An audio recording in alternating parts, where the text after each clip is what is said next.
আসসালামু আলাইকুম। দেশবাসীকে ঈদুল আজহার শুভেচ্ছা জানাচ্ছি। ঈদুল আজহার যেভাবে কোরবানি দিবেন সেভাবে অনুরোধ থাকবে, মনের হিংসা বিদ্বেষকে যেন কোরবানি দিয়ে আমরা আগামী দিনে একটা সুন্দর বাংলাদেশ গড়তে পারি।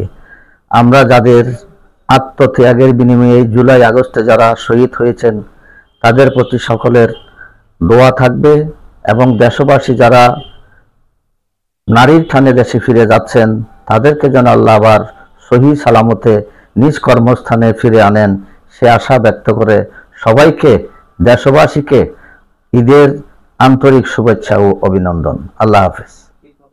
ঈদ মোবারক। এবং 16 বাংলার সাথে আছি। 16 বাংলা যেন এই দেশের মেহনতি গরিব দুঃখী অসহায় মানুষের কথা সব সময় তুলে ধরে এই আশা রাখে।